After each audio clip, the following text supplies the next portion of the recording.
Karena ada juga desas-desus yang mengatakan November adalah star kita menghadapi segala beratnya petaka dan musibah-musibah besar. Perang di mana-mana, bencana alam di mana-mana lebih hebat, ya? Dan kejadian-kejadian mengerikan, kelaparan di mana-mana. November 2020 ini. Hamba-hamba Allah yang kami muliakan, ini berdampak kepada kita. Kenapa? Apa yang saya sampaikan 2-3 tahun yang lalu, wahai Bapak, Ibu, 1442 Hijrah ini nyata akan terjadi semuanya.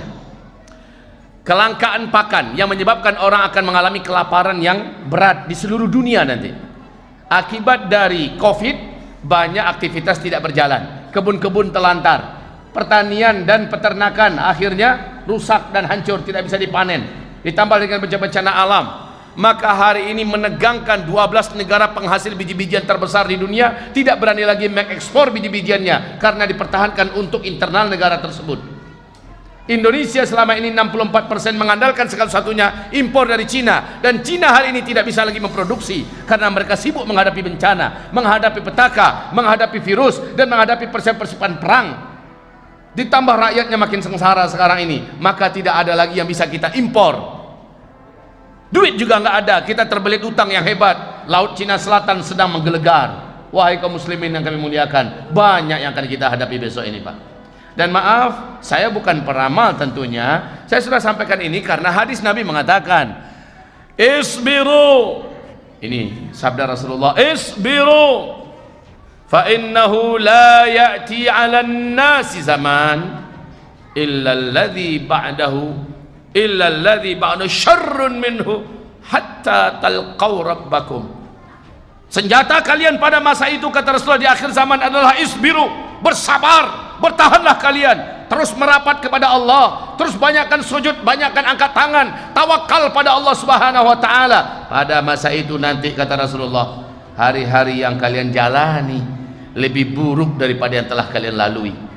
Hari-hari yang akan kalian datangi lebih berat dan lebih buruk dari yang sedang kalian jalani. Tidak ada pilihan lain umat ini kecuali isbiru. Yang tidak sabar dia akan hanyut, yang tidak sabar dia akan jatuh, yang tidak sabar dia akan murtad, yang tidak sabar dia akhirnya putus asa, yang tidak sabar dia bunuh diri, yang tidak sabar akhirnya melakukan perbuatan syirik, minta tolong pada dukun dan setan, yang tidak sabar akan melakukan apa saja sampai menggadai akidah, yang tidak sabar pada masa itu, kata Rasulullah, banyak yang akhirnya berguguran. Senjata kamu pada masa itu hanya satu, isbiru, bersabarlah. Maka saya katakan tadi, ini panen. Yang sebelumnya masih agak nanggung-nanggung, maka besok dia akan hanyut karena begitu kuatnya banjir yang banjir erosi akidah yang menghantam. Ibarat tsunami, kelasnya udah kelas kayak tsunami Aceh, begitu tinggi dan kuat. Ibarat badai, ini badai topan yang paling mengerikan. Kalau pegangannya nggak kuat, kalau seandainya pondasinya tidak kokoh, maka dia akan hanyut, dia akan terbawa arus, dia akan terbawa terbang oleh beratnya ujian. 1442 adalah panen. Ustaz, apakah setelah mendengarkan ceramah ini, dalam 1-2 bulan ini anggaplah begitu dulu? Karena ada juga desas-desus yang mengatakan November adalah star kita menghadapi segala beratnya petaka dan musibah-musibah besar. Perang di mana-mana, bencana alam di mana-mana lebih hebat, ya? Dan kejadian-kejadian mengerikan, kelaparan di mana-mana. November 2020 ini. Ustaz, ini tinggal 3 bulan lagi, Ustaz. Bagaimana? Masih sempat gak kami mempersiapkan diri agar kami kokoh di hari-hari sulit itu? Saya katakan, jangankan 3 bulan lagi, minggu depan saja kalau kita mulai dari sekarang, maka insya Allah tidak ada yang terlambat. Yang susah itu, Pak, yang gak mulai-mulai. Ini yang paling susah. Nganggap masih aman. Allah, besok-besok lo dikaji. Nah, jalan kini dulu, Pak. Kalau begitu prinsipnya, maka pas hari H dia akan kaget. Karena Allah berfirman tentang petaka yang hebat itu datangnya kepada kita baghtatan. Apa, Pak? Baghtatan. Apa arti baghtatan? Sekonyong-konyong, secara tiba-tiba, langsung dengan kadar yang dahsyat. Ibarat samui, Pak. Semut kalau berjalan di tangan Bapak, embuslah. Nggak akan bisa. Ya, kalau seandainya hanya ditiup, tapi coba kalau dengan mantul langsung dia, langsung tercampak. Atau mungkin kita begini kan, langsung tercampak. Ibaratnya ujian yang akan dihadapkan kepada kita tuh seperti itu kelasnya, bukan kelas. Kalau begitu kita mungkin masih mampu menahan diri. Tapi kalau sudah begini, ibarat semut, seberapalah kekuatan semut, pasti tercampak, betul tidak? Wahai Bapak Ibu yang kami muliakan, ujian kita 1442 ini hebat sekali. Namun bagi yang mungkin merasa baru mendengar kajian ini malam ini, dan mulai malam ini juga dia langsung serius, malamnya dia paksakan diri bangun jam 4, setengah 4 dia sudah bangun. Ngapain? Tahajud. Biasanya bangun untuk pipis doang, bangun hanya untuk buang air. Sekarang enggak, memang tahajud. Walaupun mengantuk dia lawan. Habis itu subuh dia paksakan berjemaah ke masjid. Kemudian dia lawan kantuknya, dia tidak keluar dari masjid sampai terbit matahari, dan dia laksanakan zikir di antara waktu itu. Kemudian setelah matahari terbit, lewatkan 15 menit, langsung dia sholat sunat 2 rakaat demi mendapatkan pahala umroh dan pahala haji secara penuh. Setelah itu baru dia keluar rumah. Di rumah dia incar-incar waktu duha. Apalagi masa-masa orang lockdown kemarin Pak ya, sulit untuk keluar, dia bisa full ibadah. Tapi sekarang pokoknya hari-hari sambil memperbanyak doa. Setiap selesai amal ibadah tertentu dia doa. Habis tahajud dia doa, habis subuh dia doa, habis zikir dia doa, habis duha dia doa, habis salat sunnah rawatib qabliyah dan rawatib ba'diyah dia berdoa, habis baca Quran dia berdoa, habis berinfak dia berdoa, berdoa. Maka Rasulullah sallallahu alaihi wasallam menyebutkan, man sarrahu ayyastajiballahu lahu inda syada'idi wal karib falyukthirid du'a inda ar-rakha. Siapa saja orang yang ketika masa-masa genting darurat terjadi, dia angkat tangannya, dia berdoa kepada Allah, langsung Allah kabulkan doanya. Saat itu juga Allah selamatkan dia, saat itu juga Allah tolong dia. Siapa yang suka doanya sekali berdoa langsung Allah kabulkan, kata Rasulullah, maka hendaklah sebelum bencana-bencana besar itu terjadi, dia adalah orang yang paling rajin berdoa kepada Allah.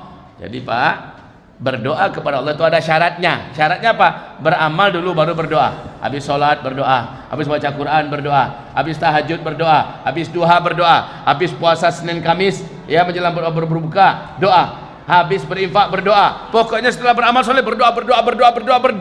Beda dengan orang munafik. Habis sholat assalamualaikum cigin lari langsung. Dia tidak fokus untuk zikir dan tidak berdoa. Qalilan ma yadhkurun, sedikit sekali mereka berzikir. Kalau kita tidak, kita perbanyakkan doa.